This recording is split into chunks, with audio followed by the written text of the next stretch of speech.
ரூபவாகினியின் பிரதான செய்திகள். நான் காயத்ரி ஸ்ரீயானந்த். நான் சிபிஎம் ஷியாம். சுற்றுலா பயணிகள் அதிக அளவில் விஜயம் செய்வதற்கான சூழ்நிலை இலங்கையில் உருவாகி இருப்பதாக இந்நாட்டுக்கான இஸ்ரேலிய தூதுவர் அலோன் உஸ்பிஸ் தெரிவித்துள்ளார்.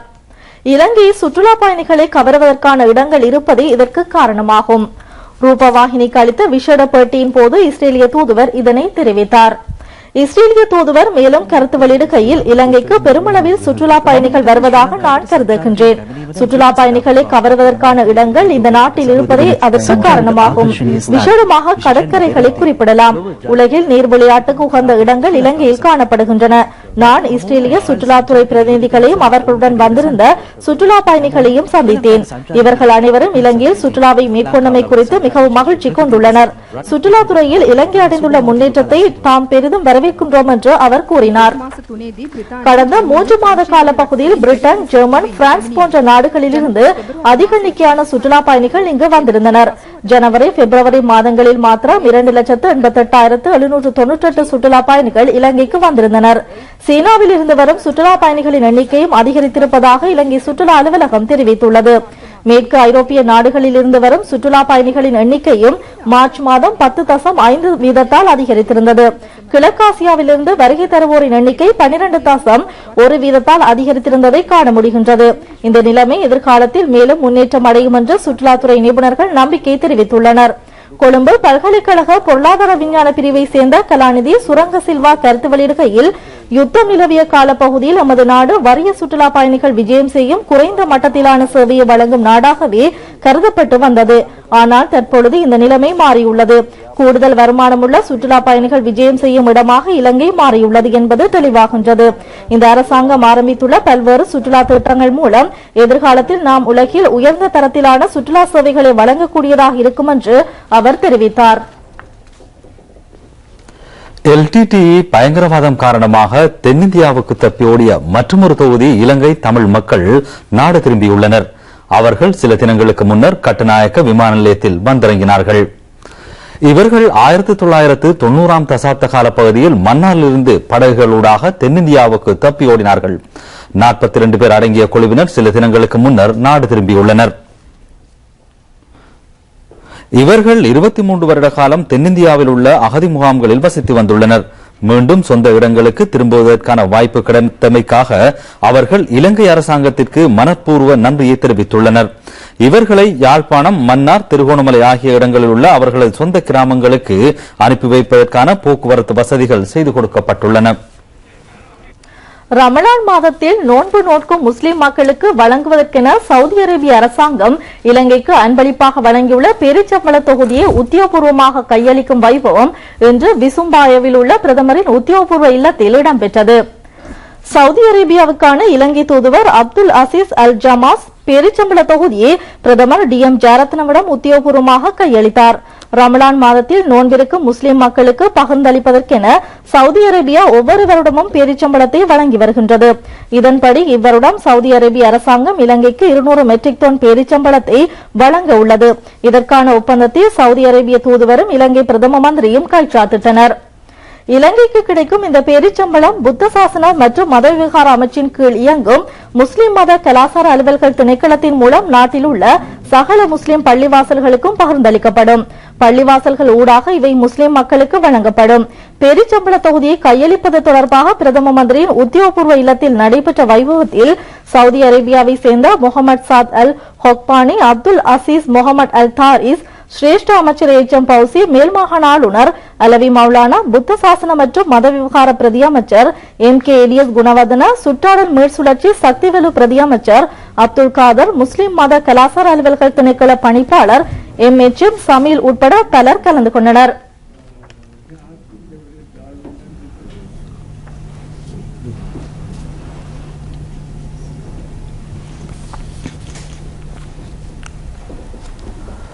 வவுனியா மாவட்டத்தில் உள்ள பின்தங்கிய பிரதேசங்களில் பணியாற்றும் குடும்ப சுகாதார உத்தியோகத்தர்களுக்கென மோட்டார் சைக்கிள்களும் மருத்துவ உபகரணங்களும் வழங்கப்பட்டுள்ளன. மோட்டார் சைக்கிள்களையும் வைத்திய உபகரணங்களையும் கையளிப்பது தொடர்பான வைபவம் அமைச்சர் ரிஷாட் பதூதீன், பிரதி அமைச்சர் சுசந்த புஞ்சிலமை ஆகியோர் தலைமையில் வவுனியா மாவட்ட செயலகத்தில் இன்று நடைபெற்றது. வவுனியா மாவட்டத்தில் பின்தங்கிய பிரதேசங்களில் சேவையாற்றும் 10 குடும்ப சுகாதார ஊழியர்களுக்கு மோட்டார் சைக்கிள்கள் வழங்கப்பட்டுள்ளன. வவுனியா சுகாதார நிலையத்திற்கென முச்சக்கர வண்டியொன்றும் வழங்கப்பட்டுள்ளது. இந்த உபகரணங்களின் பெறுமதி 40 லட்சம் ரூபாவாகும். இந்த வைபவத்தில் வவுனியா மாவட்ட செயலாளர் MK பந்துல ஹரிச்சந்திரவும் கலந்து கொண்டார். பூநகரி பிரதேசத்தில் 2 வீதிகள் புனரமைக்கப்பட்டு பொதுமக்களிடம் கையளிக்கப்பட்டுள்ளன. நீண்ட காலமாக இந்த வீதிகள் மிகவும் சேதமடைந்திருந்ததனால் அங்கு வாழும் மக்கள் போக்குவரத்து செய்வதில் பெருமளவு சிரமங்களை எதிர்நோக்கினார்கள். இந்த 2 வீதிகளையும் புனரமைப்பதற்கு 1,80,00,000 ரூபாய் செலவிடப்பட்டுள்ளது. அமைச்சர் திசகரலியத்த, பாராளுமன்ற உறுப்பினர் நாமல் ராஜபக்ஷ உட்பட பிரமுகர்கள் பலர் இந்த நிகழ்வில் கலந்து கொண்டனர். கல்முனை மாநகர சபையின் அபிவிருத்தி தொடர்பான கலந்துரையாடல் மாநகர முதல்வர் கலாநிதி சிராஸ் மீரசாஹிப் தலைமையிலான குழுவினருக்கும் ஜெர்மன் நாட்டு பிரதிநிதிகளுக்கும் இடையில் முதல்வரின் செயலகத்தில் நடைபெற்றது. ஜெர்மன் நாட்டின் நகரங்கள் பலவற்றிலிருந்து நிதி உதவிகள் கிடைக்கப்பட்டு அபிவிருத்தி வேலை திட்டங்கள் இங்கு மேற்கொள்ளப்பட்டு வருகின்றன. இந்த திட்டங்கள் தொடர்பான தற்போதைய நிலைமை, அவற்றின் எதிர்கால நடவடிக்கைகள், வருங்காலத்தில் மேற்கொள்ளவுள்ள திட்டங்கள் பற்றி அங்கு கலந்துரையாடப்பட்டது. மின் இணைப்பற்ற பொலிவேரியன் கிராமத்திற்கு சென்ற குழுவினர் அங்குள்ள வீடுகளுக்கு இலவச மின் இணைப்புகளை வழங்க நடவடிக்கை மேற்கொள்ளப்படும் என உறுதி கூறியுள்ளனர்.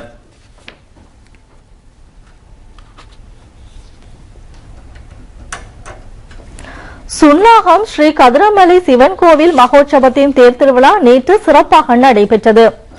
கருவறையில் வீற்றிருந்து அருள்பாலிக்கும் கதிரமலை சிவனுக்கும் ஏனைய பிரகார தெய்வங்களுக்கும் அதிகாலையில் பூஜை வழிபாட்டு நிகழ்ச்சிகள் இடம்பெற்றன. இதனை அடுத்து வசந்த மண்டப பூஜை வெகு விமர்சையாக நடைபெற்றது. உள்வீதி வலம், தேர் திருவிழா என்பனவும் பக்திபூர்வமாக நடைபெற்றன. சிவஸ்ரீ ஜெகதீஸ்வர குருக்கள் தலைமையிலான சிவாச்சாரியார்கள் கிரியைகளை நடத்தி வைத்தார்கள். அதிக எண்ணிக்கையிலான பக்தர்கள் தேர் திருவிழாவில் கலந்து கொண்டனர்.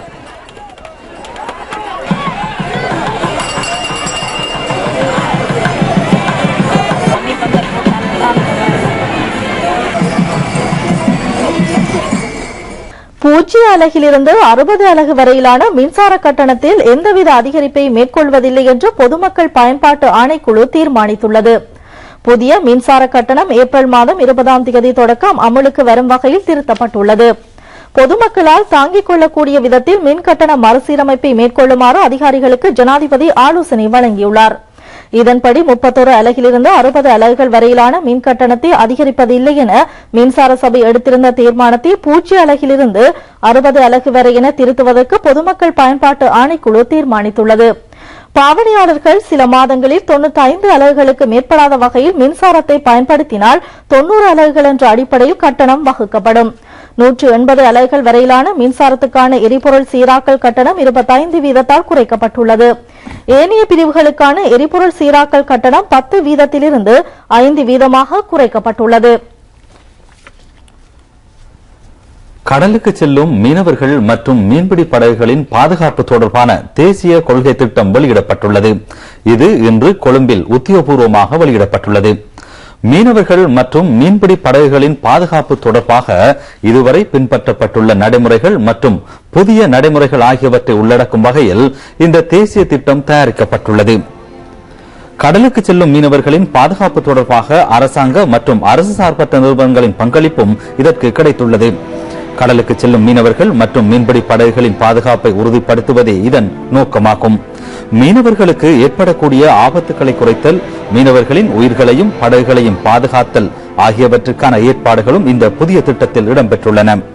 மீன்பிடி படகுகள் மற்றும் உபகரணங்கள் பற்றிய தர நிர்ணயமும் புதிய திட்டத்தில் உள்ளடக்கப்பட்டுள்ளது. கொள்கை திட்டத்தை வெளியிடுவது தொடர்பாக நடைபெற்ற வைபவத்தில் அமைச்சர் ராஜித சேனாரத்ன, அமைச்சின் செயலாளர் கலாநிதி DMRP திசாநாயக் ஆகியோரும் கலந்து கொண்டனர்.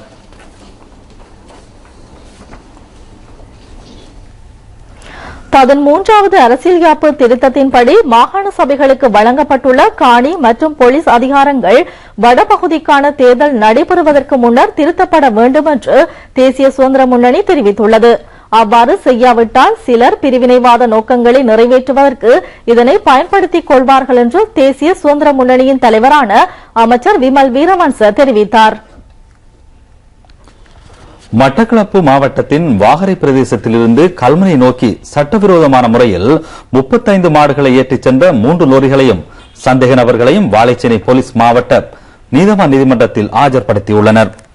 ஓட்டமாவடி தியாவட்டுவான் வீதி சோதனை சாவடியில் இவர்களை போலீசார் கைது செய்துள்ளனர். கைது செய்யப்பட்ட மூவரும் கல்முனை பிரதேசத்தைச் சேர்ந்த மாடுகளை விற்பனை செய்யும் வர்த்தகர்கள் என போலீசார் தெரிவித்துள்ளனர். புத்தளம் மதுரங்குழி பிரதேசத்தில் 1000 ரூபாய் போலி நாணயத்தாளை சட்டவிரோதமாக அச்சிட முயன்ற 4 சந்தேக நபர்களும் புத்தளம் போலீசாரினால் இன்று கைது செய்யப்பட்டுள்ளனர். கைது செய்யப்பட்ட 4 பேரும் புத்தளம், நுவரெலியா, கந்தானி பிரதேசங்களைச் சேர்ந்தவர்களாவர். இவர்களிடமிருந்து ரசாயன திரவியங்கள், கணனி இயந்திரங்கள், கைத்தொலைபேசிகள், முச்சக்கர வண்டி உட்பட பல பொருட்கள் கைப்பற்றப்பட்டன. புத்தளம் போலீஸ் அத்தியட்சகர் அலுவலகத்தைச் சேர்ந்த போலீசார் விசாரணைகளை மேற்கொண்டு வருகின்றனர்.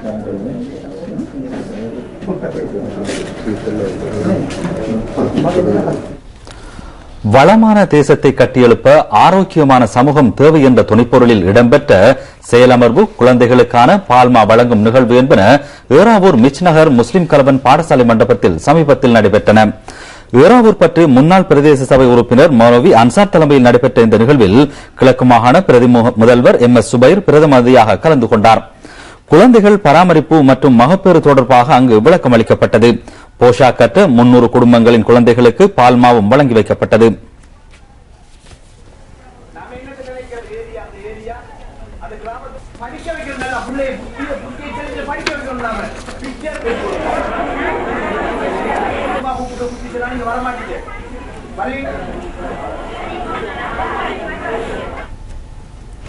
பொத்துவில் பிரதேச செயலக பிரிவுக்குட்பட்ட செம்மணி குளம் உட்பட சிறிய மற்றும் நடுத்தர குளங்களை புனரமைப்பு செய்வதற்கான நடவடிக்கைகள் மேற்கொள்ளப்பட்டுள்ளன. பொத்துவில் பிரதேச செயலகத்தில் நடைபெற்ற வைபவம் ஒன்றில் கிழக்கு மாகாண அமைச்சர் MS உதுமாலைப்பை கலந்து கொண்டு விவசாயிகளின் நீர்ப்பாசன பிரச்சினைகள் பற்றி அறிந்து கொண்டார். செம்மணி குளத்தின் புனரமைப்புக்கென 31 மில்லியன் ரூபாய் ஒதுக்கீடு செய்யப்பட்டதாகவும் இதன் மூலம் 250 ஏக்கர் காணிகளுக்கு பாசன வசதி கிடைக்கும் என்றும் தெரிவிக்கப்படுகிறது. இந்த நிகழ்வில் அமைச்சர் அத்தாவுல்லாவின் இணைப்பு செயலாளர் AP தாவூத் உட்பட உயர் அதிகாரிகள் பலர் கலந்து கொண்டனர்.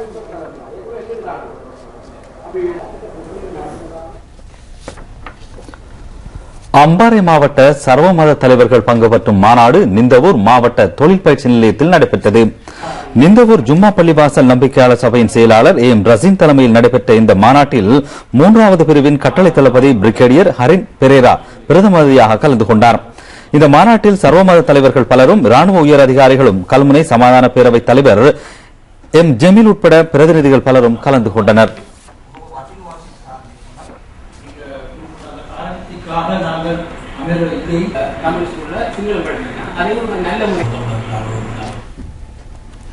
மட்டக்களப்பு மாவட்டத்தின் கல்வி அபிவிருத்தி நடவடிக்கைகள் தொடர்பாக ஆராயும் உயர்மட்ட கூட்டம் சம்மேளன கல்வி கூடத்தில் சமீபத்தில் இடம்பெற்றது. அபிவிருத்தி குழுவின் தலைவரும் பிரதி அமைச்சருமான MLA ஹிஸ்புல்லா தலைமையில் நடைபெற்ற இந்த கூட்டத்தில் கடந்த கால நடவடிக்கைகள், எதிர்கால திட்டங்கள் என்பன பற்றி நீண்ட நேரம் ஆராயப்பட்டது. காத்தான்குடி, ஏறாவூர், ஓட்டமாவடி, வாழைச்சேனை போன்ற பிரிவுகளின் கல்வி அபிவிருத்தி நடவடிக்கைகளில் கூடிய கவனம் செலுத்தப்பட்டது. கிழக்கு மாகாண சபை உறுப்பினர் MF சிப்லி உட்பட பிரமுகர்கள் பலர் கலந்து கொண்டனர்.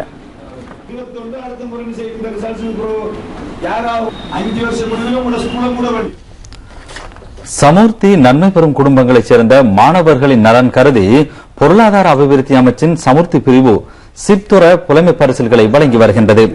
சம்மாந்துறை பிரதேச செயலக பிரிவில் இருந்து தெரிவு செய்யப்பட்ட 20 மாணவர்களுக்கு புலமை பரிசில்கள் வழங்கப்பட்டன. பிரதேச செயலக சமூர்த்தி தலைமைப்பட முகாமையாளர் ஹுசைன் தலைமையில் கேட்போர் கூடத்தில் இந்த நிகழ்வு இடம்பெற்றது.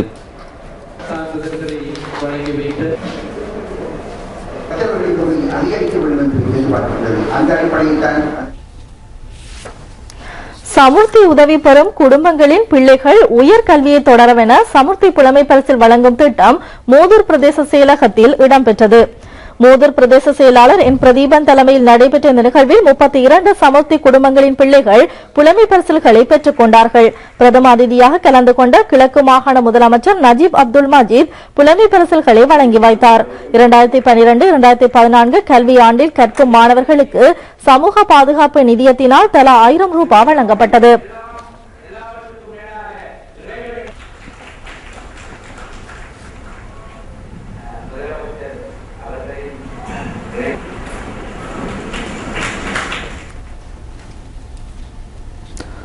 ரைகம் விருது வழங்கும் விழாவில் ஆக கூடுதலான விருதுகளுக்காக இலங்கை ரூபவாகினி கூட்டுத்தாபனம் சிபாரிசு செய்யப்பட்டுள்ளது. 57 விருதுகளில் 32 விருதுகளுக்காக தேசிய தொலைக்காட்சி சிபாரிசு செய்யப்பட்டுள்ளது. கொழும்பில் நேற்று நடைபெற்ற ஊடகவியலாளர் சந்திப்பில் இந்த விடயம் தெரிவிக்கப்பட்டது. ரைகம் டெலிஸ் 2012 விருது நிகழ்வு எதிர்வரும் 17ஆம் தேதி மாலை 6:30க்கு கொழும்பில் நடைபெறவுள்ளது. தொலைக்காட்சி நாடகம், தொலைக்காட்சி ஊடக ஆற்றல் பிரிவின் கீழும் விருதுகள் வழங்கப்படுகின்றன. 568 விண்ணப்பங்கள் இதற்கென சமர்ப்பிக்கப்பட்டிருந்தன. பேராசிரியர் பெட்ரிக் ரட்நாயக்கவின் தலைமையிலான சபை விருதுகளுக்குரியவர்களை தெரிவு செய்வதில் ஈடுபட்டுள்ளது. புகழ்பெற்ற நடிகர்கள், நடிகைகள் மற்றும் தொலைக்காட்சி நாடக பிரிவு ஆகியன ரசிகர்களின் விருப்ப வாக்கில் தெரிவு செய்யப்படுகின்றன. இதற்கான SMS குறுந்தகவல் தெரிவு எதிர்வரும் 15ஆம் தேதி இரவு 12 மணி வரை நடைபெறும். தொலைக்காட்சி துறையின் மேம்பாட்டுக்காக பங்களிப்பு செய்த கலைஞர்கள் பலரும் பாராட்டப்பட உள்ளனர். இனி விளையாட்டுச் செய்தி. இந்திய பிரீமியர் லீக் கிரிக்கெட் போட்டித் தொடரில் நேற்று நடைபெற்ற போட்டியில் சென்னை சூப்பர் கிங்ஸ் 77 ஓட்டங்களால் வெற்றி பெற்றுள்ளது. இதில் சன்ரைஸ் ஹைதராபாத் அணி தோல்வியடைந்தது. முதலில் துடுப்படுத்தாடிய சென்னை சூப்பர் கிங்ஸ் அணி 20 ஓவர்கள் நிறைவில் 223 ஓட்டங்களை பெற்றது. சுரேஷ் ரெய்னா ஆட்டமிழக்காத 99 ஓட்டங்களை பெற்றார். மைக் ஹசி 67 ஓட்டங்களையும், முரளி விஜய் 29 ஓட்டங்களையும் பெற்றனர். திசர பெரேரா 45 ஓட்டங்களை கொடுத்து 3 விக்கெட்டுகளை கைப்பற்றினார். பதிலுக்கு துடுப்படுத்தாடிய குமார் சங்கக்கார தலைமையிலான சன்ரைஸ் ஹைதராபாத் அணி 20 ஓவர்களில் 8 விக்கெட்டுகளை இழந்து 146 ஓட்டங்களை மாத்திரமே பெற்றது. பட்டேல் 44 ஓட்டங்களையும், சர்மா ஆட்டமிழக்காது 39 ஓட்டங்களையும் பெற்றனர். திசர பெரேரா 23 ஓட்டங்களை பெற்றார். இந்த வெற்றியின் மூலம் சென்னை சூப்பர் கிங்ஸ் அணி இத்தொடரில் 10வது வெற்றி பதிவு செய்துள்ளமை குறிப்பிடத்தக்கது.